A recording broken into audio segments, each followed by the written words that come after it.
Hello. Hello. জি, কেমন আছেন? জি, ভালো আছি। আপনি কে? এমনি ফোন দিছি আরি নাম্বার গিয়ে মিলে জুলে 11 নাম্বার অত্তর করে ফোন দিছি আরি। চিন্তা করলাম যে কাজ চাই কার কাছে যায়, বাংলাদেশে 20 কোটি মানুষ। যাক আপনি রিসিভ করছেন। শুনেন, আপনি হচ্ছেন বেগানা পুরুষ। এখন আমি যদি আপনার সাথে কথা বলি, এখন আমার কি গুনাহ হবে না? এটা ঠিক আছে, গুণা তো হবে, এটা ঠিক আছে, কিন্তু তারপরেও ফোন দিলাম আরই। মানুষ তো কত রকম গুণা করতেছে। শুনেন, এই গুনাহ সবাই করলেও আমি করতে পারবো না। কারণ আমি একটা ধার্মিক মেয়ে।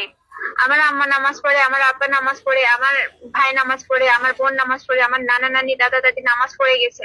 আমি কোথাও বাইরে গেলে হাত মোজা পা মোজা পর্দা ছাড়া আমি বের হই না। ও, তাইলে তো আপনি ধার্মিক মেয়ে, মানে খুব আপনার ফ্যামিলিটাও ধার্মিক, হ্যাঁ? জি জি, অবশ্যই। আরে মা, মনে করছি রং নাম্বারে ফোন দিয়ে একটু ফ্যাম ট্যাম করবো, কথা বার্তা কমু, ফটামু।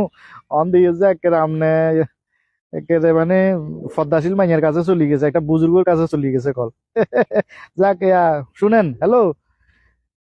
জি, বলেন। আপনি যেহেতু ফদ্দাশীল, আপনার ফ্যামিলি যেহেতু ধার্মিক, আমি একটা আপনার প্রশ্ন করি। জি, করেন। আচ্ছা আচ্ছা, বলেন তো ফজরের নামাজ ক রাকাত? ফজরের নামাজ। ফজরের নামাজ।